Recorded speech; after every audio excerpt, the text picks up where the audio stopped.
everybody. So welcome back. So recently, the Prime Minister said she wants to give young people a fighting chance. And this is why legislation is being brought to increase the legal age of alcohol consumption, marijuana use and gambling. She and the police commissioner have also promised to deal with school violence decisively and in a punitive way if they have to. But are there pros and cons to these actions mentally for the youth? We are joined this morning by clinical and organizational psychologist Kelly McFarlane. Kelly, thank you very much for joining us this morning. We do appreciate it.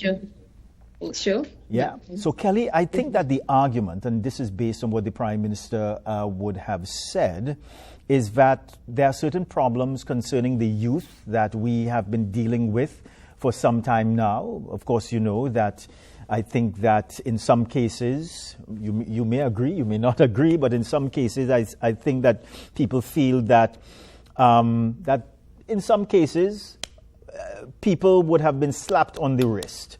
And I think that the position of the government, the Prime Minister at this time, well, here's what, something more has to be done, and there may be punitive measures that are being considered. How do you see things? I agree absolutely that something has to be done. And of course, we would like something to be done now because we want our children to be safe in schools. We want our children to have structure, to understand that there are consequences to actions, and perhaps the more severe the action, the more severe the consequence. My thing is always, and I'm a broken record with this, is always research, is always what is at the root of our problem in our society, in our schools, with our children, or in our homes, and then knowing that, and then taking that now and developing an intervention that is properly targeted to give us results. And of course, I will advocate for a psychological intervention and psychological research, because the way we think, the way our brains work, kind of determines the things that we are able to achieve, accomplish, the way we feel in our environment, the way we feel about ourselves, and the way that we feel about ourselves affect how we behave with other people, and so on and so forth. And it all trickles into whatever system we're in, whether it's family system, community system, school system. And so that would be how I feel about it and what I advocate for. But Kelly, something has broken down. I don't know. Is it with more technology being used? Is it because the world is a smaller place now and people in Trinidad and Tobago are more exposed to influences internationally? What has gone wrong? Because I don't know. And I think it is safe to say that some of the problems, the challenges that our young people are facing today, that our parents and grandparents would not have had to deal with those problems years before. Yeah, I mean, there has been sort of a turning of the tides over time. The coping mechanisms that children are using, how empowered, so to speak, they feel to use those, their ways of coping and surviving in their in their environment. Remember, human beings, our brains are survival oriented, so we adapt to our environment. If we see that survival requires a particular thing and there's no other thing to protect us or to make us think that, this way is going to work better than that way, especially if we're in a certain situation, you find that, again, children adapt and it's all for their safety. And so if you're right in saying that, social media, technology, etc., helps to spread this, yes, from across the globe, but even right here in Trinidad and Tobago, and it has a great influence on children. One that sometimes their parents from their parent generations don't always fully understand or engage with, because they weren't raised on that. So we know it's influential, it's impactful, but to what extent sometimes, But again, it would warrant to know for sure. These are sort of guesses, right? So to know for sure, it would warrant a little bit of scientific research too. And I think we need to know. But Kelly, and these are my words, why do you think that, my words again, that some of our young people have become so mentally weak because, and I base it on this argument, Kelly, that at the time that I was growing as a teenager and attending school, at that time it was the advent of, so I don't want to pinpoint certain types of music because, you know, people may get upset with me. But it was at the time where a certain type of music was coming into Trinidad and Tobago, and in some cases, not the most positive of lyrics. But I never felt that I should take up a gun and go do this to an individual or attack an individual or treat an individual in a particular way. And I get the feeling that these days that our young people are very much influenced by the music. They want to do what they hear in the music. They want to do what they see on the television. So why are they so easily influenced?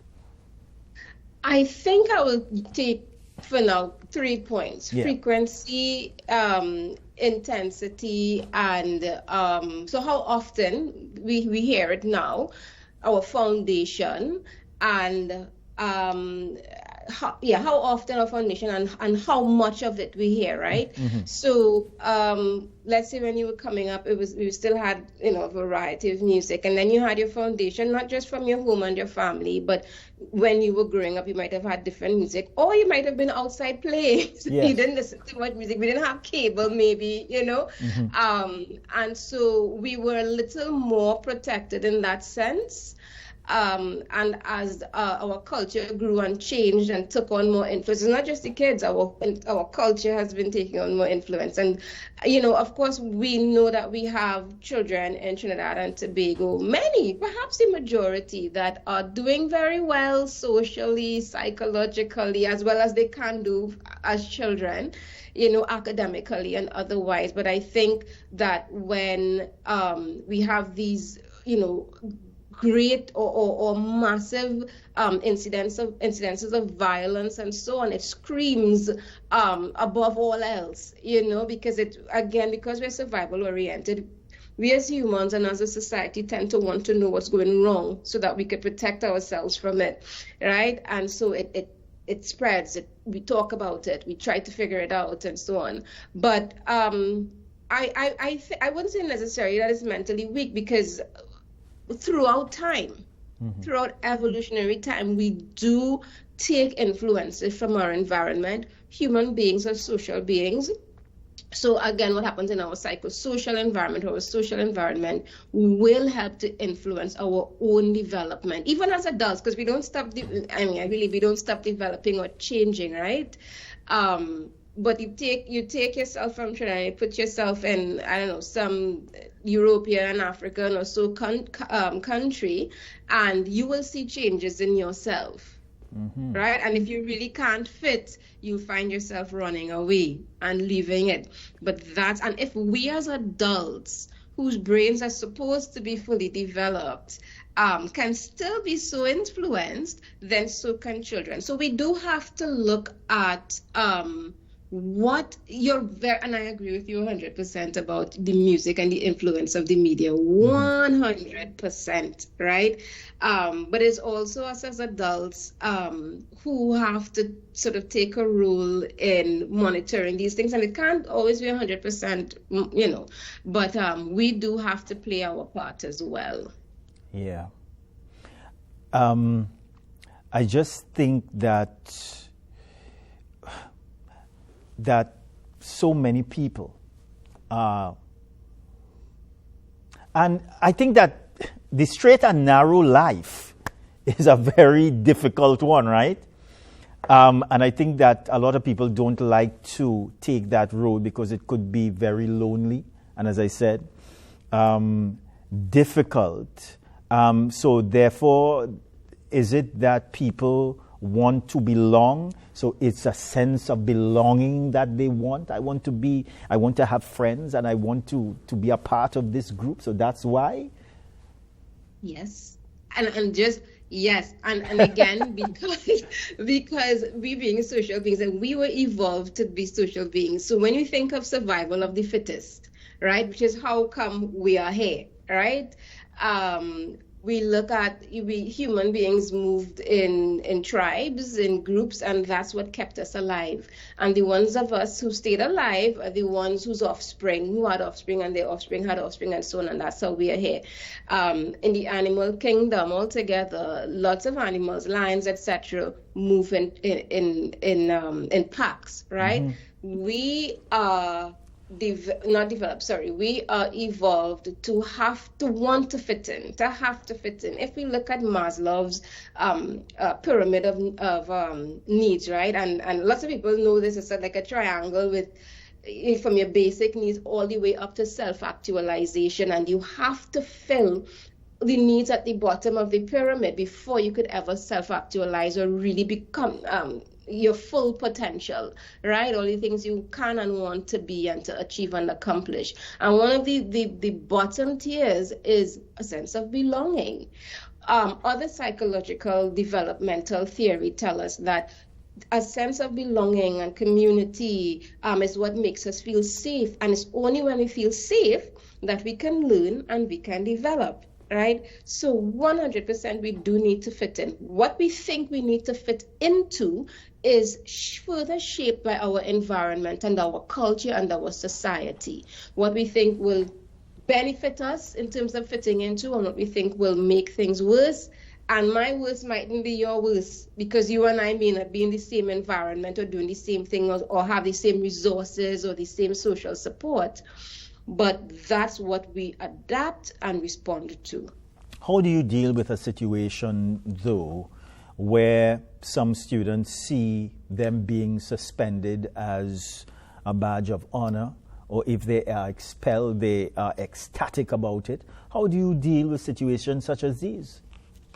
Well, that tells me that that punishment, let's say, an extreme punishment, makes them think that it keeps them safe. So that badge of honor is that, hey, now you know you don't mess with me. But then it tells you that that's what they know and that's what they have, right? And any act of violence is some sort of cry for help. So there's something going on with that child, that either that child has lost their sense of self-worth, or they have nobody else or no belief in any other system or any other person to protect them. So they have to do this in order to survive. And of course, there are psychological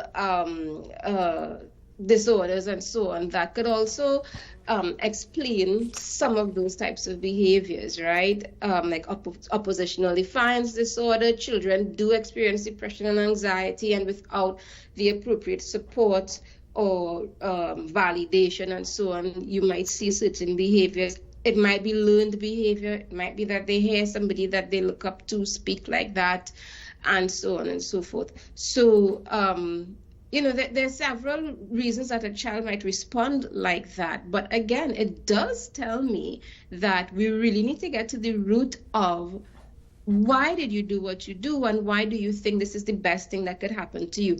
If they do, in fact, think it's the best thing that could happen to you, as opposed to the mask that I wear. But don't you think that there has to be a sort of, and the only word I can use is a sort of rigid coping mechanism that has to be put in place in order to aid children from a very young age? And it has to be not only rigid, but it must be inculcated. I don't know if to say put it in the curriculum, but these coping mechanisms should be given to you at a very young age. I always say that, and call me biased, but I believe that mental health, emotional intelligence, how you take care of your mental health, your behavior, etc., should be in the curriculum. At either every standard, there's a lot, but definitely in primary school and high school. And I don't mean just a course in some schools. I mean it should be standard for an entire term type course. not just, hey, 1 day or 2 days somebody's coming to talk to you. I think it's one of the most important aspects of success. If we say we're preparing children for success in the workplace or to go to college and so on, we have to train them to get along with others, one, to take care of themselves and their own mental health so that they can learn and so that they can apply what they learn, right? It is extremely important to have a good foundation of proper coping. And sometimes the systems that they exist in, whether it's the school system, the family system, the community system, their own internal systems, may not fully prepare them or feed them with that, not because they don't want to all the time, but sometimes because they themselves don't know what that particular child needs. You know, they say you make the child, but you don't make the mind, and you have two children, and they're two completely different children, even twins sometimes, right? And parents do what they can do from what they know, right? And so I think that if we could have a good, well-informed, well-backed, research, well-funded mental health program in schools, we will see a difference. Yeah. Kelly McFarlane, it's always a pleasure speaking with you. Thank you very much for these life lessons that you have given us this morning that would be of great benefit to parents and members of the youth population. We thank you very much. Bye for now. You're welcome. All right, everybody. So we are going to a very short break. We're coming back, everybody. Stay right there. Don't want nobody tell we about leave it. We fight for we thing and this is